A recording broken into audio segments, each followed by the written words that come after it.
I watched two videos today on how psychology relates to everyday life, how to make our lives more positive. The first video was The Secret. It was a great inspirational video describing how the way we think can determine our lifestyle. By thinking negative thoughts, it can have a negative impact on our everyday life. But in turn, by thinking positive thoughts, we can have a more productive, positive life. An example given in the video was about receiving mail. If we expect to only receive bills, then that is what we are going to get. But if we change our way of thinking and think we will receive checks, then that is what we will find in our mailbox. Another example given was that of a man locking up his bicycle and worrying it won't be there when he returns. When he gets back, he finds his bike was stolen. But if he only thought the opposite and that his bike would be okay, it would have still been there when he got back. The other video I watched was of Martin Seligman explaining the new era of positive psychology. It describes how psychology has changed for the better over time. He explained that 60 years ago, people were afraid of psychologists because if you needed one, then it meant that you were crazy. Whereas today, if you need one, it means you have hope of becoming better and having a more fulfilling life. Today, due to the advancements in technology, there are now 14 psychological disorders that are treatable, and we now have more reliable diagnosis. Martin explains that there are 3 types of happy lives. The first being a pleasant life, having as many pleasures as possible, and having the learning skills to increase them. The second is a good life, engaging in your life and recrafting your lifestyle, whether it be in work, love, or play, to meet the level of happiness you desire. And the third is a meaningful life, knowing your strengths and using them to better your life. Both videos are very inspirational and informative. However, The Secret is not scientifically founded.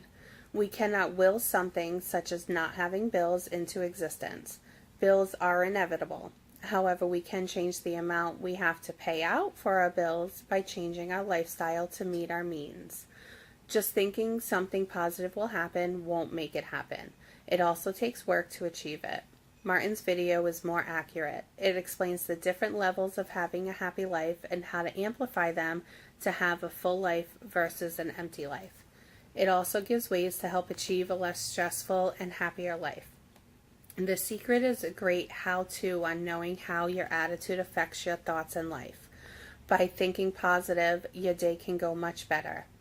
I work in a call center helping families establish payment options for education. There are times when it can be a very stressful job. Families are calling upset about not being able to pay for their students' tuition. If I went to work every day thinking all my calls are going to be from irate customers, then it will affect the way I handle them. If I am in a negative frame of mind, it will carry into my voice and show to the people I'm talking to. I've noticed that my calls go much smoother when I have a positive attitude. I'm here to help you attitude. I don't dwell on the things that I can't do, but the things that I can do to help them. I provide different options and help determine which would best fit their needs. I've also noticed that it works in my home life as well. I have 2 small children that are very demanding.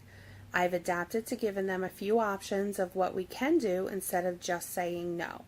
As an example, if my youngest son wants chicken nuggets with macaroni and cheese for dinner, I will tell him that that is not an option, but what he can have is either a hot dog or a cheeseburger.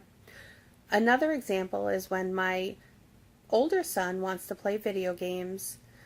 He is in 2nd grade and is having a hard time passing his math facts. He has to solve 45 math problems in 3 minutes.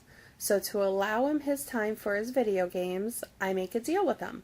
He can play a game on the computer or my phone that is math related for 15 minutes. And then he will be able to play one of his games for 15 minutes. By allowing him to alternate and have his fun with his games and also work on his math, he gets what he wants and what he needs. I have also established a chore chart for my children. There are things that they can do, such as picking up after themselves, having manners, helping with the dishes, or feeding the cats, that will earn them a star. They receive an allowance based on the amount of stars they receive. So for them working for their money, they now have more respect for the things they have and understand that nothing comes for free. When I give options, it works much better than just saying no.